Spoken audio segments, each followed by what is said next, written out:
Kwa nini watu wengi sasa hivi wanaacha kujiunga kwenye madarasa ya Kiingereza na wanajiunga hasa online? Kaa katika hii video nitaweza kukufafanulia kwa nini, na hii video itakusaidia wewe ambaye bado unajifikiria kama ujiunge darasa la Kiingereza la online ama usijiunge, na pia itakusaidia kwa wewe ambaye tayari umeshajiunga ujue kuna faida zipi na hasara zipi za kujiunga online courses au darasa za online. Na hapa hususan nitaongelea darasa za online za Kiingereza.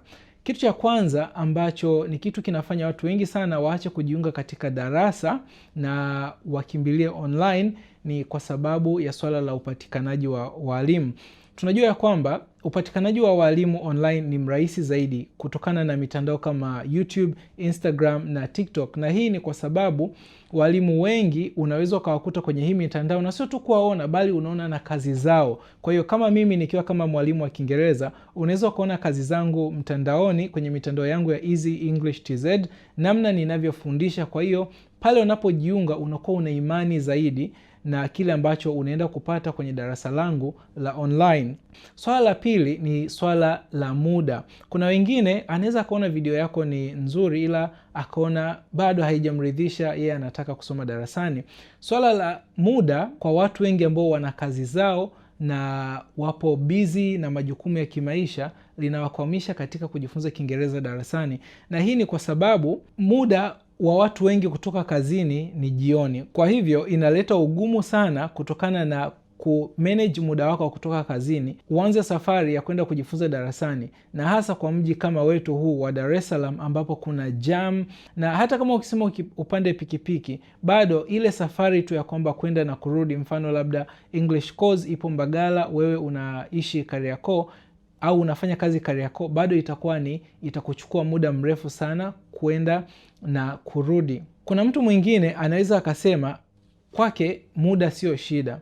Swala linalokuja la tatu ambalo linaleta shida sana katika English course za darasani ni swala la gharama. Na gharama ni kimaanisha ya kwamba unaweza ukawa umelipia course ya darasani ila online course nyingi zinakuwa zina gharama rahisi zaidi, na sio tu gharama nyepesi bali pia hata ile gharama ya usafiri unakuwa hauna kwa online, kwa sababu kwa darasani kumbuka lazima ugharamikie kwenda na kurudi kwenye darasa.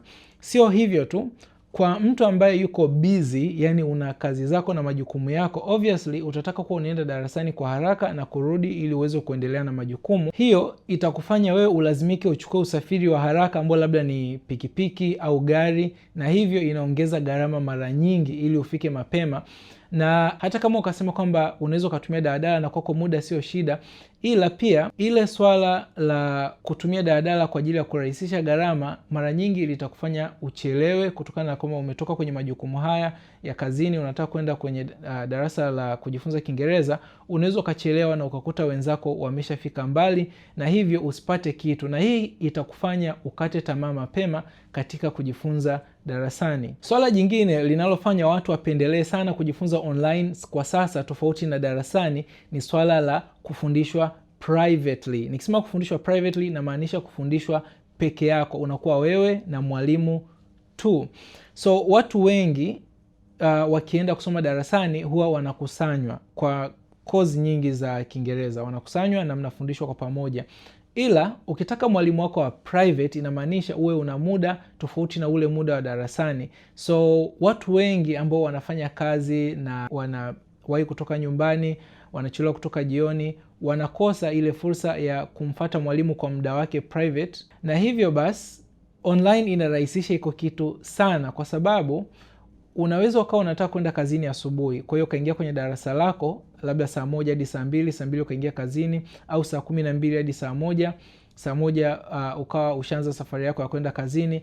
Ama hata unaweza ukachukua darasa ule muda wa mapumziko wa kazini kwako, labda saa 8 umepumzika kwa pale pale kazini ukajifunza kwa nusu saa, kisha darasa lako la Kiingereza likawa limepita vizuri kabisa. Swala la mwisho kabisa ni kwamba sasa hivi biashara za online zinakubalika, yani jamii imeshakubali kwamba kuna swala la biashara za online. Kutokana na hizi sababu watu wengi wanaamua kujiunga darasa za online badala ya darasa za darasani kabisa physical ambapo unaenda. So baadhi ya watu wanaweza wakasema ya kwamba labda darasa za kwenda physical kabisa, kwenda darasani, ni bora kwa sababu unaelewa zaidi kuliko online. Ila kutokana na maboresho ya teknoloji na internet kuwa nzuri na uwepo wa wifi, darasa sasa hivi za online hazina tofauti sana na darasa za darasani kabisa, kwa sababu unaweza ukafanya video call ambapo mkawa mnaonana kabisa na mwalimu, mnafanya mazoezi ya kuongea, na internet jinsi ilivyo nzuri, mnaongea kama vile live na pia mnasikilizana vizuri, na kila ambacho mwalimu anakufundisha anaweza kakidisplay kwenye screen kwa kutumia applications kama Zoom ama hata WhatsApp. Sasa hivi unaweza ukafanya kitu kinaitwa live share, ambapo ukashare kitu ambacho unakifundisha moja kwa moja mwanafunzi akawa anakiona. Pia watu wengi tunatembea na vifaa ambavyo tunaweza tukajifunzia kama simu.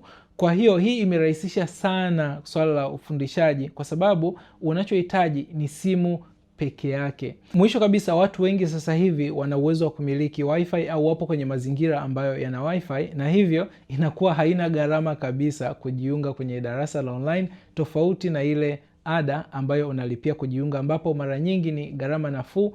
Unaweza kupata darasa za online za hadi 30,000 kwa mwezi. So, wewe unaonaje? Unaweza kuanza kujifunza leo online ama bado una mashaka? Niandikie mashaka yako kwenye comment. Na kama wewe umewahi kujifunza online, niambie kuna ubora gani ambao umewahi kuupata online tofauti na darasani ambao sijautaja hapa. Niambie pia unaangalia hii video kutoka wapi kwenye comments. Mimi ni Hassan na mimi ni mwalimu wa online. Kama ungependa kujiunga kwenye darasa zetu za Easy English TZ, basi ni text kwa namba zangu ambazo zitakuwepo hapo kwenye screen.